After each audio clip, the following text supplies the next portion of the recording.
Ik ga weer weg. Hey jongens, wat zien jullie allemaal daar? Nou, we zien wormen in de grond graven. Ja. En wat vinden jullie van wormen? Nou, mooie dieren.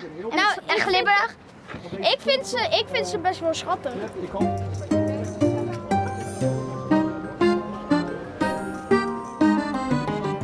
Vind je ze ook vies? Ja. Ja? Ze zijn slijmerig. Dat is een baby. Ja. Er zit hier een baby in. Een babyworm? Ja, zie. Hoeveel ze eten, hoe langer ze worden. Dus een kleintje, 1 blad. Bam. 1 blad. Bam. Jij bent wel een wormen-expert, of niet? Een soort van. Ik ga met spelen. Oké.